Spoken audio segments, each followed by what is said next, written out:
Hello people, welcome back to Random Codes. In today's video, we are going to learn about vector databases. Now this content right here is a little different than what I usually produce on this channel, but I found this topic a little interesting and so I thought that I would make a video on this, shall we? Okay, so to learn about vector databases, we need to first understand how do vectors work. So sorry, vectors at their core are basically quantities that represent both direction and magnitude. Okay, so in a three-dimensional system, we normally write vectors as x, y. Like this is not the way to write vectors, but this is how we represent coordinates, and this is where vectors usually lie. Fine. Like this is the x coordinate, this is the y coordinate, and this is the z coordinate. So this was required to understand what are vector databases. Now let's imagine a system where we have thousands of these values. So it could be A, B, C, D, E, and so on and so forth. So this is exactly what a vector database does. It has basically, so it is not actually like the visualizing sense, because again, more than three dimensionals is a controversial topic. We are not going to touch that. That's a physics topic. But what we mean is that we are going to mathematically store more than 1000 values to read more than like 1000 or 700 in different integers to represent a vector or a point in an imaginary system. Like normally we follow the Cartesian plane system, right? So this is exactly a system which is developed specifically for vector databases. So this was the core of it. Now let's talk about embeddings here, shall we? Yes. So embeddings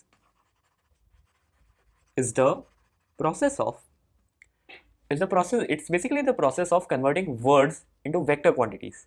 Yeah, that sounds really cool, doesn't it? So what does it start is that we need a embedding model.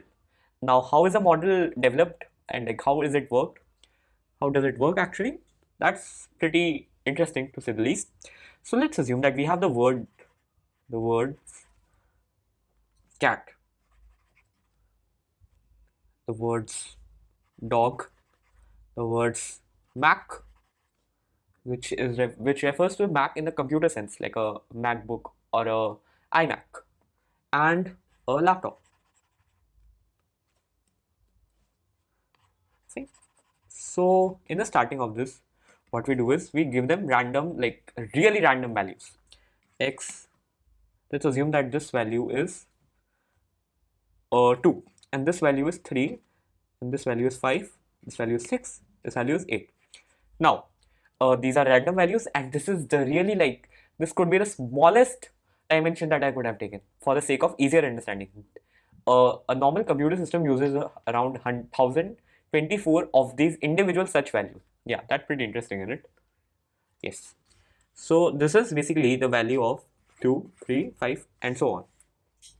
And the dog particular has the value of 5, 9, 6, 7, 12.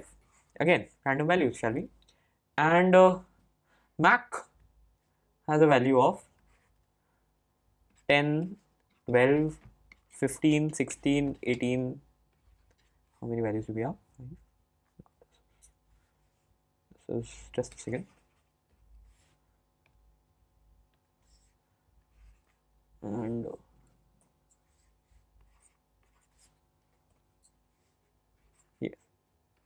yes, and the word laptop has these values of 10, 16, 19, 23, and 40. Again, random values. So what a embedding model will do is it will never understand anything, right? What it will do is, let's assume that we have the sentence of dash animal drinks milk, or like this is actually a wrong sentence because we have not defined the vectors of animal here. So let's take the sentence as dash and dogs do not live with each other. That's a general statement. So what we'll try to do is will actually give this statement to a model, and will make it so that the nearest vector to the dog, we are like making the model fill in the blank with the nearest vector to the dog.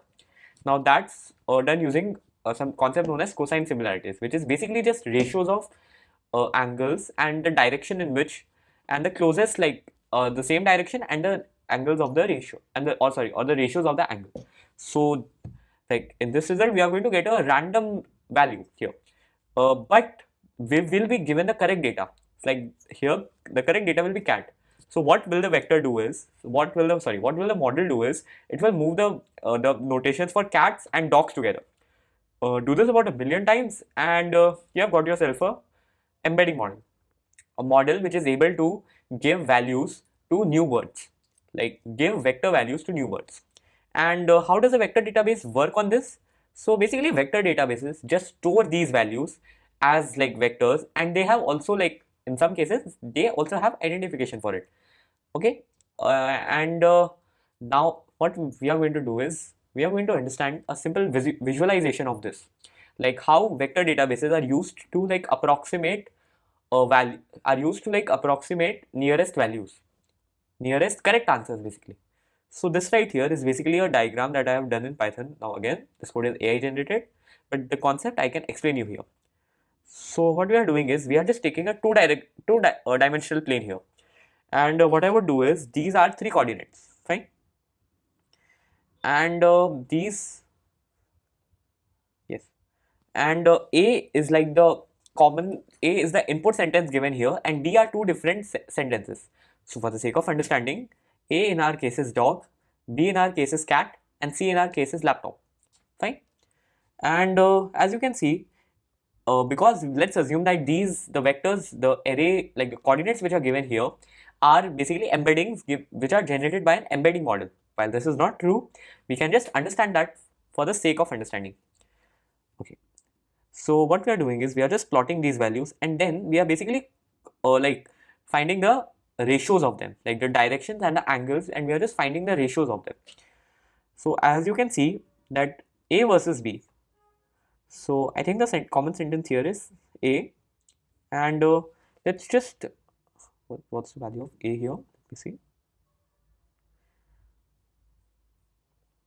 Yes.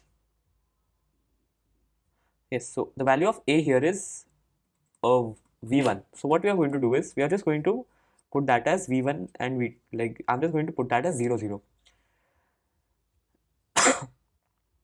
And you can observe here that these are the 2 different like methods. These are the 2 different directions in which the 2 vectors point towards. Fine. And if I point this way, if I point the input vector towards the version 2 vector, like the second vector, sorry. So let's assume that this is 2, 7. Fine. What you can observe here is that it is closer to the value here is greater to the sentence B than it is greater than to the sentence C. So that can be used to get our result. And let's assume that I change this to minus. So that will point towards the quadrant of the third vector. So as you can see, the value for vector C has increased here. So that's 0.9, and here it's 0.7. So people, this pretty much summarizes the concept of vector databases. I hope you like this video. Thank you so much for watching. Goodbye.